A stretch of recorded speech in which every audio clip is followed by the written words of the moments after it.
students. Today we are going to learn topic torque or moment of force or turning effect of force. To understand this topic, I am taking a rod that is and I am taking a center of mass.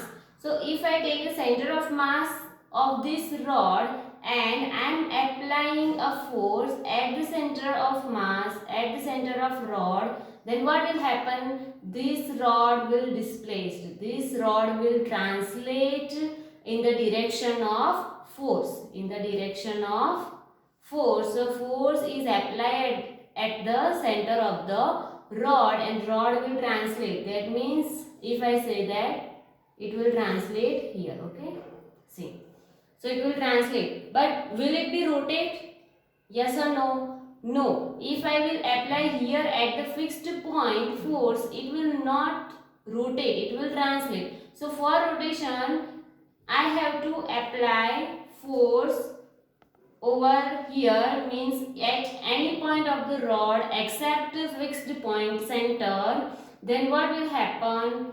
This rod will start to rotate. This rod will start to rotate either anti-clockwise or either clockwise. Okay, if I apply force over here, then it will start to rotate in the clockwise. So for rotational motion, there will be torque produced. Torque will be produced due to the rotational motion of the body. So to understand deeply, we will take one example.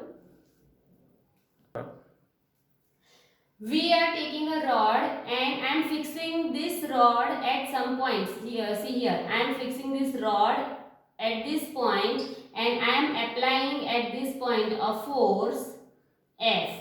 Then what will happen? It will start to rotate. So if I say that this fixed point, from the fixed point to the applied point, I am taking vector r, distance. This is the length or distance. Okay, and I can say that this is the position vector also. Okay, this is a position vector.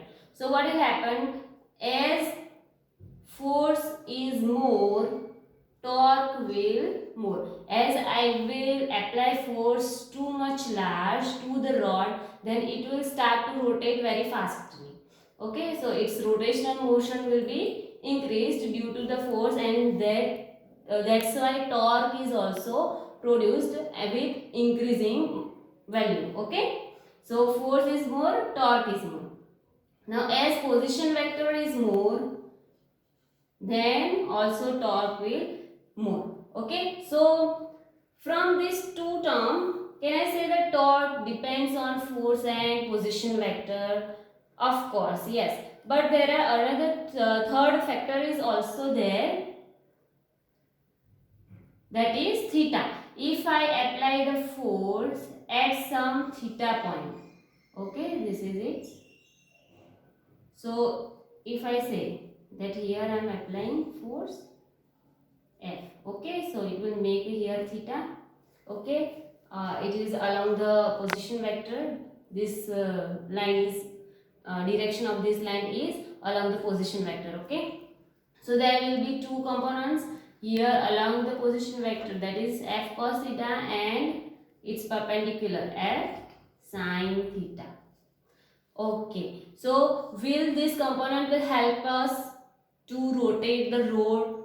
No, it will not help us to rotate the rod. Why? Because this component, f cos theta component, pulls the rod from in this direction. Okay, and what will happen to f sin theta?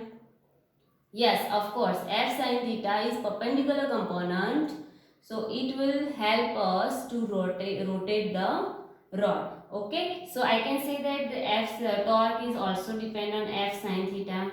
So as f sin theta is increased, torque is increased. I can say that theta also.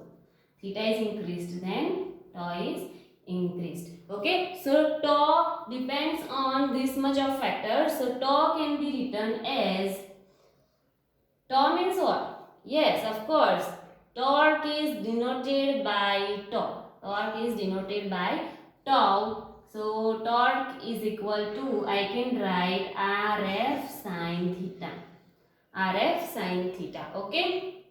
Now I want to write this term into the vector form. Then what will you write? Tau vector is equal to R vector multiply F vector. It can be written like this. Okay.